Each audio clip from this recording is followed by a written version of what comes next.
Hey guys, I wanted to jump on here really quick and give you a little pep talk about your sales strategy because I keep hearing these things about how sales is icky and it feels gross and I don't believe that that should be the case. I really think that selling is an act of love, especially if you come from a really good place. But we tend to hear all these naysayers and people who have a really scarce mindset talk about how, if you're selling, you're taking someone's hard-earned money away. And these are the same kinds of people that would say that there's only so much pie left. There's only, one more piece of the pie left and we got to split it all between all of us, which is silly because if you go to the grocery store, the grocery clerks are going to be happy to sell you the ingredients for your pie because they know that if you buy their ingredients and you make yourself a pie, you're going to be happy and you're going to be full. So let's talk a little bit more about how we can look at a different way of sales.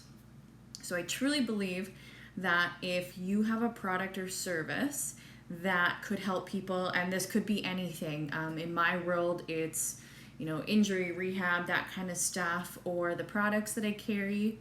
If I truly believe in those things, and I really do, then if I'm not sharing them to people, that's really selfish of me. And I know that sounds kind of harsh, but I want to explain in a way that's going to make it make sense. So, for example, if your grandmother has cancer, and I'm sorry if this example is really close to home, but it's just a really good one. If your grandmother has cancer and she goes to see a doctor, and the doctor has this new trial of new medication that they're running through and they're testing on people, but he's not very confident in selling it, or he just makes the poor assumption that your grandmother wouldn't be interested in it or maybe can't afford it, you'd be rather pissed if it was something that could cure her cancer or even give her better time on this earth with whatever she's got left, right? So if you knew that this was the case, you would spend any amount of money to make sure that she was cancer-free or more comfortable or whatever. And if that wasn't even offered to you because the doctor was worried about selling, then we would never know. Another really good example is you meet a man in the grocery store and you've helped him up because he's fallen. He's got some really bad knee pain. And you just so happen to be an athletic therapist, physiotherapist, whatever, movement professional of any sort who's got a really good program for knee pain. But you are at the grocery store and you don't feel like you want to impose because this man is just doing his grocery shopping, so you don't tell him about it. Well, then unfortunately, this man who was on the verge of being in a wheelchair gets so bad because he has no one in his life to tell him these things. So he ends up in a wheelchair. A couple years later, he has a knee replacement that he probably could have avoided if he had just talked to you. And now he's in more pain than he was before. And all you had to do was say, hey, sir, I've worked with so many people before with knee pain, and we've had really good outcomes. I don't know if this is anything that you're interested in, but if you are, let's chat. That's all you had to do. You just had to share your message. So if you think about it that way, and you're not sharing your message to the people that could use it, you're being a little selfish because you could have changed his life. So I'm not saying that, every single person in that grocery store you need to be going up to and saying, hey, I've got this knee program that you would really benefit from, because they probably have perfectly healthy knees. But the man who really, really needed your help, well, you were too scared to talk to him. So now that we kind of understand why we need to be giving our message and that sales are not a bad thing, they're an act of love because you care, so you're giving your gift to these people. Let's talk about how we can kind of work on that feeling and make you feel more comfortable about sharing your gift. So here are 3 different ways that you can kind of increase the confidence you have around selling your gift. So number 1 is you need to 100% without a doubt believe in your product or service. And the way that you do this is you know absolutely everything about it. You research it, you research how it can help people, You look up the ingredients of whatever it is and their effects on people. You make sure that even if you don't have all the answers, you know where you can go. That's going to be your bread and butter. And if you have a hard time doing that, if you can't, muster up the want and the need to make that thing the only thing, the niche that you are the expert at, or the product that you know better than anyone else, then you might need to reevaluate whether or not this is your thing. That's like a whole other episode that we could talk about, is how to find what your calling is.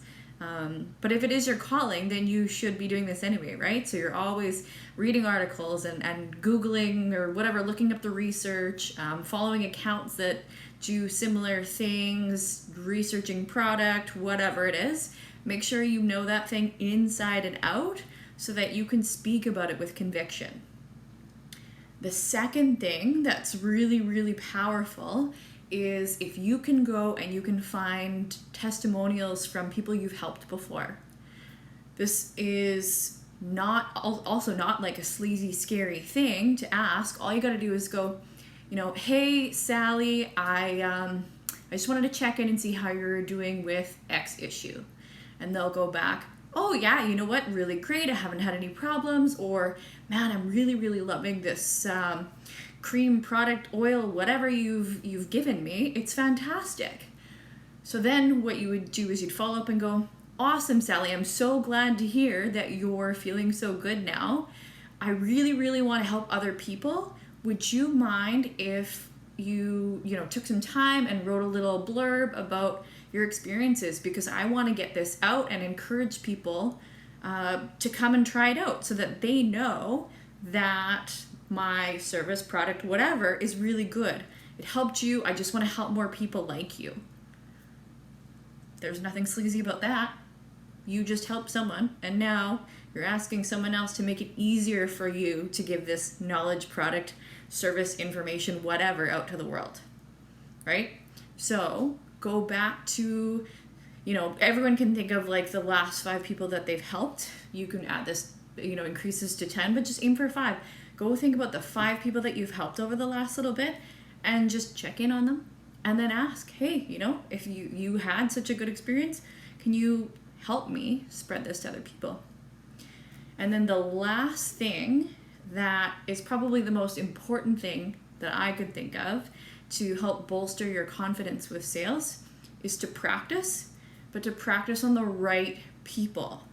So I'm not going to go up to, meat and potatoes guy in the grocery store who I know is a bachelor, plays games with his buddies on the weekend, probably picked up a case of beer on his way home, and say, hey man, I really think that you need to clean up the products that you're using to tidy your house. We've got these really good green products. They're super healthy. They're not going to put nasty chemicals, in your life. I really think you need to use these. Because he's gonna go, okay, man, I just grabbed the cheapest stuff from the dollar store and cleaned my house when I know that I'm having a girl over, right? They don't care. So if you're wasting your time all the time with these people who, giving your message to people who are not your ideal client, you're just wasting all this energy you have and this excitement you have towards your product, because you're just gonna keep hearing no. So I would highly recommend taking time to really nail down the people that would benefit from your product. So I'm not going to talk to every single person about my back pain program, because not everyone has back pain, right? So I'm going to think, okay, so what types of people typically have back pain? Who do I know in my circle who has? Or if it was a product, the cleaning products, for example, I would go, okay, who could really use some clean products? Well, I'm a mom-to-be, and my priority right now is reducing my toxic load. So I should probably talk to women that are similar to me, who might have dogs or kids, any kind of pet, they want to improve their family's health. I'm going to talk to those people about those products, not Mr. Bachelor Meat and Potatoes, because he doesn't care. And then when I've nailed those people down, those are the people that actually need the solution I'm selling, I got to go talk to them, because they're the people who are going to want to listen. They're going to listen, with attention. And I'm probably going to get a better result out of it, because we want a better result. I mean, we want to sell our products. We want to help people. And if we aren't talking to those people, we're just wasting our energy. And the more energy you spend talking to the wrong people, the more discouraged you're going to get. And the more discouraged you're going to get, you're going to go back into this whole idea that, well, it's salesy, it's sleazy, whatever, like people don't want my products. But they do. They want your products, they want your solution, they want your service. You just gotta find the people who need it and then talk to them. So, first things first, make sure you know your service, product, offering, whatever it is, inside and out. And if you don't know it, make sure that you know where to get the information. If you can't find the nerve to do that, you gotta get out. Go do something else. Secondly, go grab some testimonials. Again, you're asking people for testimonials because you want to help other people, not because you just need to bolster your ego. And third, you want to make sure that you're practicing with the right people who actually want your service or product. Don't waste your time on meat and potatoes, man, because he doesn't care about your green cleaning products. Okay? I hope you guys have taken something from this. If you have any questions, you need any other tips, feel free to reach out. I'll leave a link in the description so that you can get in touch, okay? Have a great day.